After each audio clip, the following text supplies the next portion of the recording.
here because there'll be no real introductions. We're very lucky tonight to have here with us the governor of the state of California.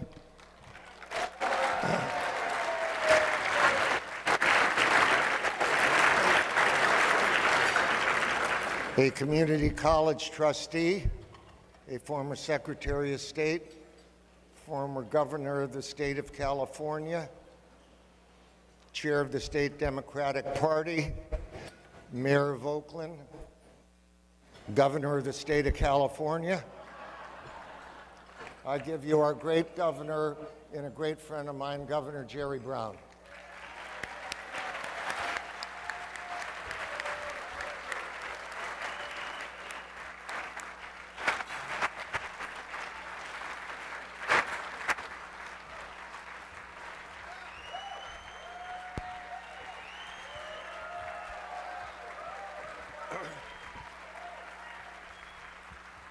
Thank you. Thank you very much. Look, this is another important convention. I attended a few myself as chairman. In fact, I love being chairman of the Democratic Party. That was the best job I ever had. Now, you don't believe that, do you? No, quite challenging. But seriously, the party meets at a time in our political history that may have no precedent.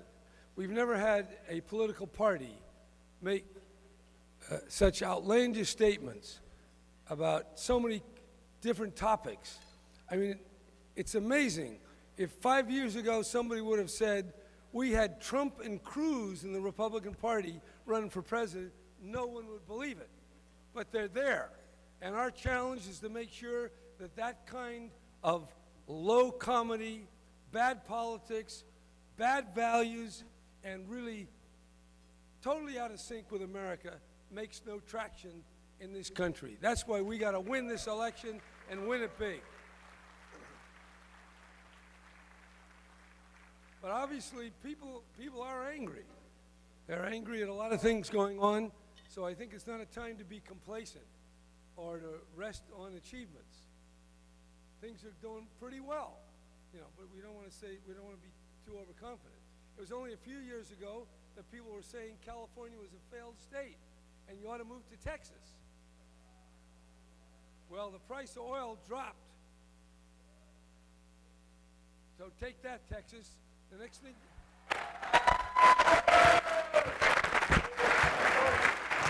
Yeah, look. In fact, they said when California adopts its clean air regulations and cap and trade, the price of oil will skyrocket. It did exactly the opposite. It dropped dramatically, which proves that if you want to have low oil prices, you need a good clean air administration, which is what you have. But I don't want to minimize the challenges. We have an increasingly divided society. We have a divided world, and a world that now is resembling the Cold War of 20 years ago, where people are building up their nuclear weapons, different countries demonize each other, and we forget the basic challenge of humanity, that billions of people are still in poverty, that weapons of mass destruction are still being built, from Washington to Moscow to China to Pakistan to India. We've got big issues out there. And right here in California, we also have critical issues with our schools, our environment, and our prisons. When I left the governorship the first time, there were around 27,000 or thereabouts people in prison. After 3 decades, that thing went up to 173,000. From a general fund expenditure for prisons of 3%, it went up to 11%. And as a result, the support for the universities, for schools, went down. So the great challenge here is to protect public safety, to have a humane, decent, enlightened prison system, and to keep faith with our values as Californians. And to do that, with any good luck, we're going to have an initiative next Tuesday or Wednesday approved by the Supreme Court that will allow us to bring a little more sanity and humanity into our prison system. It's called the Public Safety and Rehabilitation Act.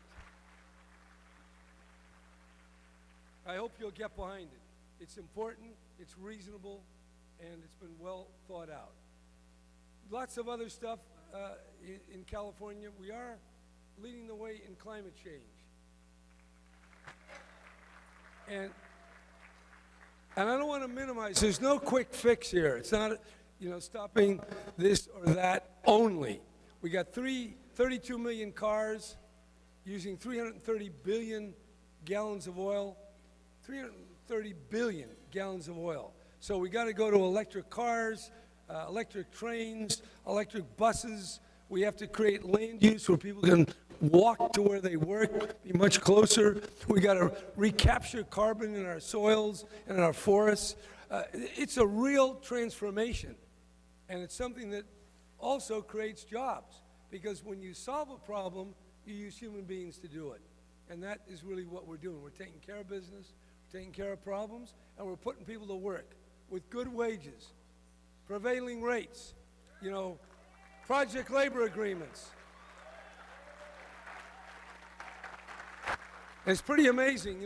My father, because his being governor made it easy for me to be governor, and he got elected in 1958, and there was a ballot measure, right to work, to undermine the right of labor unions to organize the workforce. And that measure lost by 1 million votes. Lo and behold, 50 years later, we got a Supreme Court that if they could, they would like to create their own right to work by 5 votes. Well, that's not going to happen, because we're going to elect a Democratic president, and they're not going to have that 5th vote.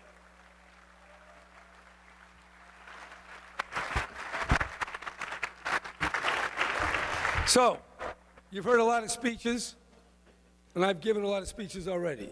So my message is simple. We got a lot of work to do. We got a senator to elect. We got initiatives to win. We got a president to elect. We got to get a Democrat in there, because never have the Republicans been so far off the deep end. Never. But don't take anything for granted. We got to organize, we got to mobilize, and we got to take our message to the American people of fairness, of vision, of inclusion. That's what we're all about. That's what you're all about. So let's make it happen. I'll be there with you working for a victory this coming November. Thank you.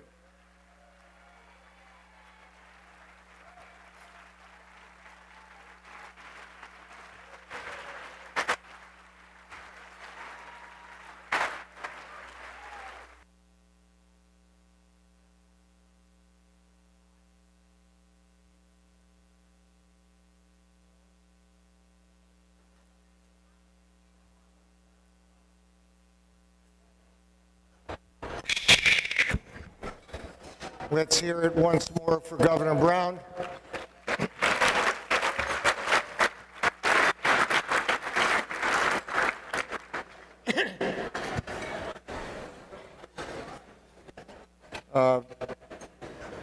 Walking up, Robert asked how long I've been in politics, and I've been in it a long time, and I have very few idols in politics.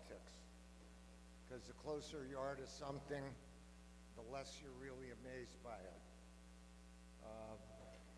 One of my idols, surprisingly, was my brother Philip. One was Jerry Brown, and my candidate back in Gene McCarthy. When the hell was that? 68. And there's a couple others, but our speaker tonight is one of my idols. He's able to talk about things that I just think about. He just understands economics. He understands basically how the little guys are getting screwed by the big guys. He says it a little bit better than I do, but it's a great honor for me to introduce a man to whom I owe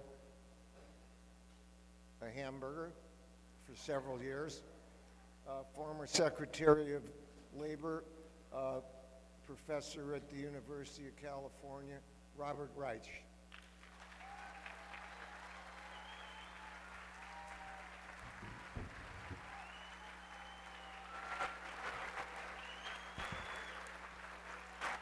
Thank you.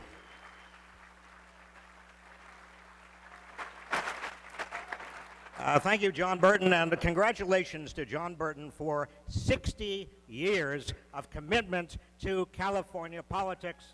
John?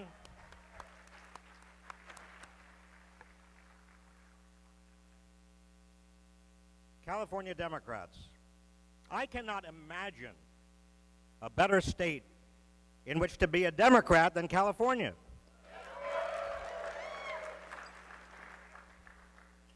Especially now when we are living in the second we're living in the second era in American history in which income and wealth and political power have gone to the very top. We're living in a time in which the median wage in America keeps on dropping, adjusted for inflation, for most families. You know, people ask me, why are people so angry? Why is America so angry? I can tell them. They're angry because they're working harder than ever and they're not getting ahead.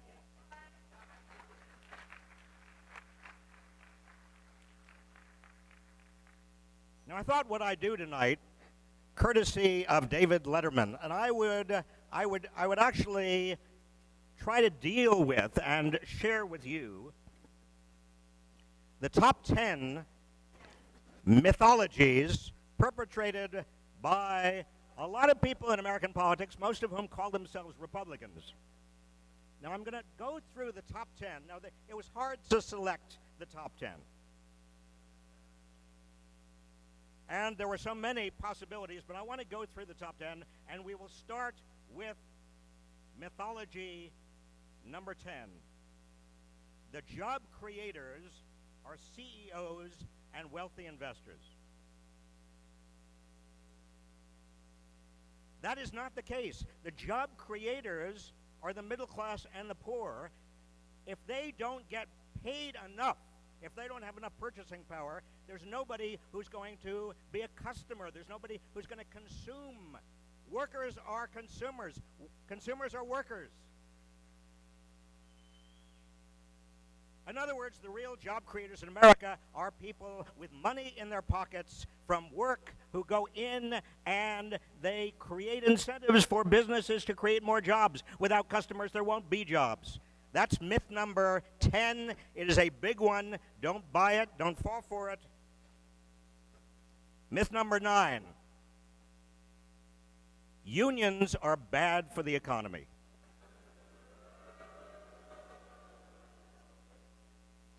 Well, you don't agree with that, and you don't buy that myth, but many Americans do. And it's a mythology primarily because we know that between 1946 and 1978, we had a huge union movement. In fact, in the 1950s, over a third of American workers belonged to a union, and those were the 3 most prosperous decades we've had over the last 65 years. In other words, unions enabled and created the great middle class of America.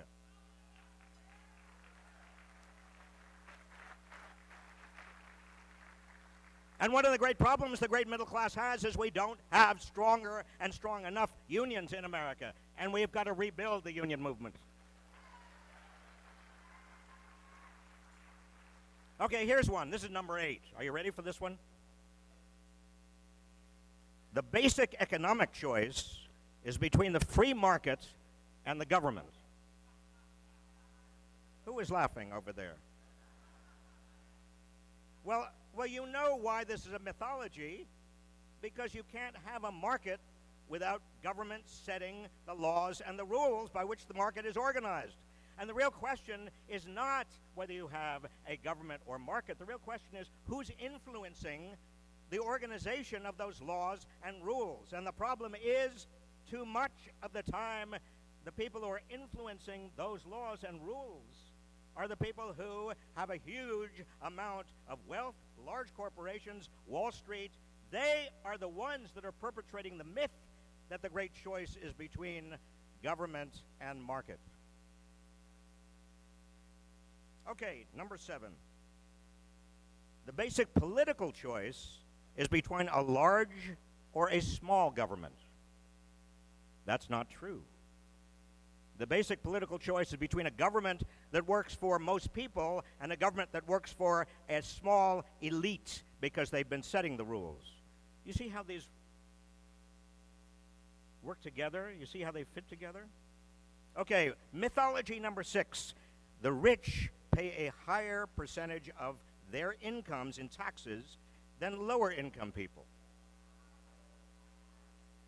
Now, you've got to understand this because this mythology is being spread, and it has been spread for years. The fact of the matter is, if you count sales taxes and property taxes and so-called sin taxes and all the other fees, poor people and lower income people are paying a higher percentage of their taxes than wealthy people, particularly when you consider all the tax deductions that favor the wealthy in America.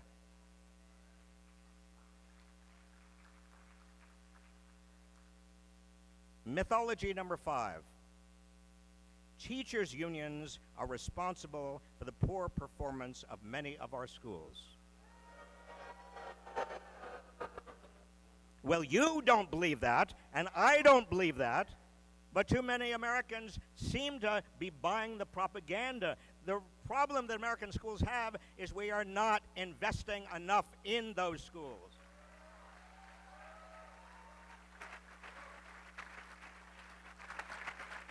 There is no way we can have strong and good public education without enough money in public education.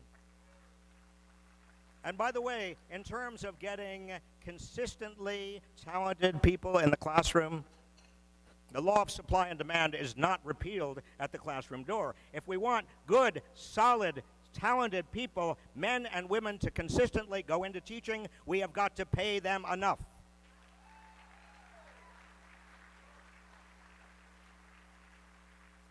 Mythology number 4. The only thing poor people need is a job. Now, listen, there are a lot of people in Washington and elsewhere around the country who say all they need is a job. Well, they don't know that there is a large and growing portion of people who are called working poor. They are working full-time. Many of them are working on more than one, sometimes 2 or 3 jobs. They're working 60 or 70 hours a week, and they are still poor. That is a scandal in America, and we shouldn't allow the growth of all of those working poor. Which leads inevitably to mythology number 3, and that is a high minimum wage is bad for the economy. You're right. It's wrong. This mythology has no basis in fact. In fact, if you increase the minimum wage, this is what we have learned in America. If you increase the minimum wage, people have more money in their pockets. They can spend more. That helps the economy function better, and it also reduces turnover in businesses. A high minimum wage is good for the economy. It's good for businesses, and also it is good for people. We need a higher minimum wage in America.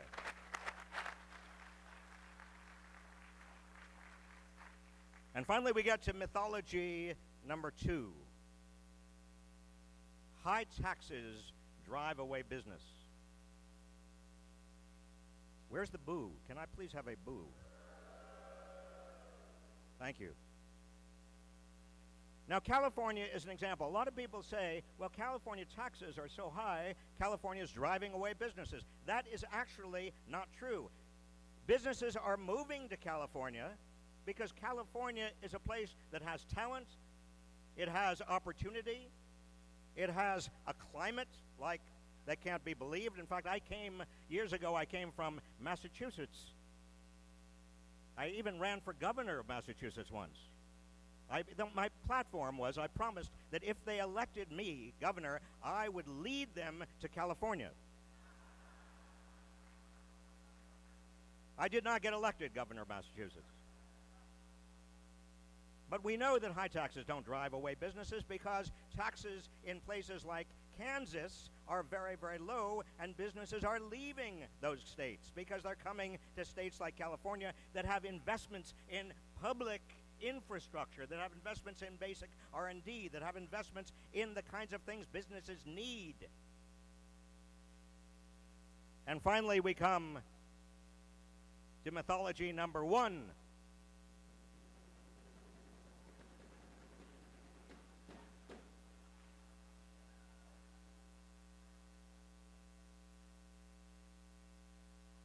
The first myth is that a 74-year-old Jewish Democratic Socialist can never win a Democratic primary.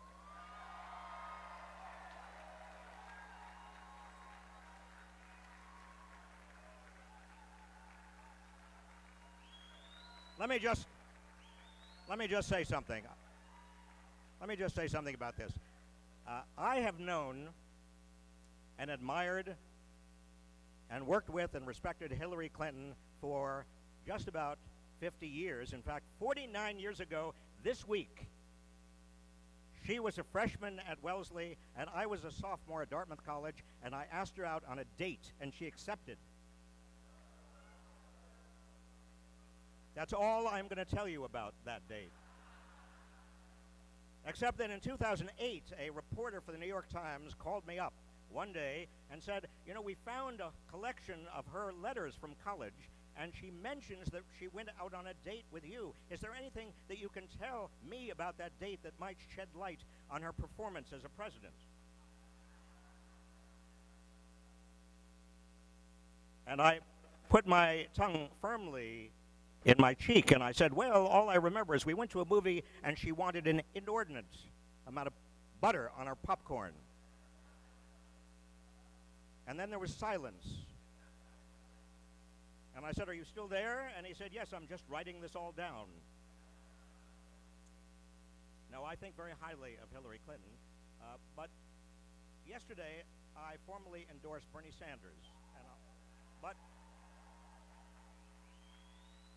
let me tell you something, and I mean this very sincerely. We've got two excellent candidates for President of the United States. Two excellent candidates.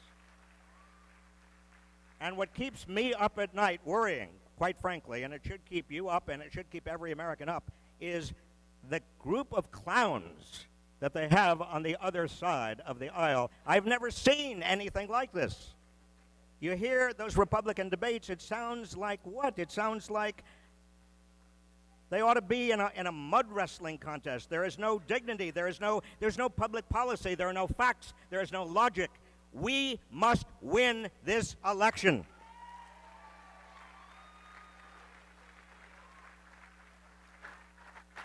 So finally, California Democrats, I just want you to remember these mythologies.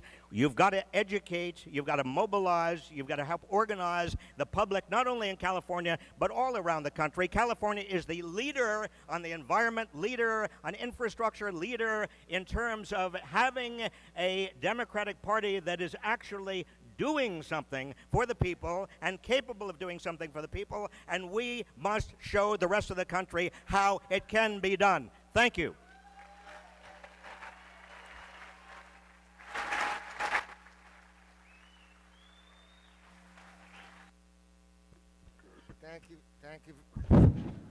Thank you very much, Robert. Is anybody, after hearing him, have any doubt why he's one of my political idols? Let's hear it again.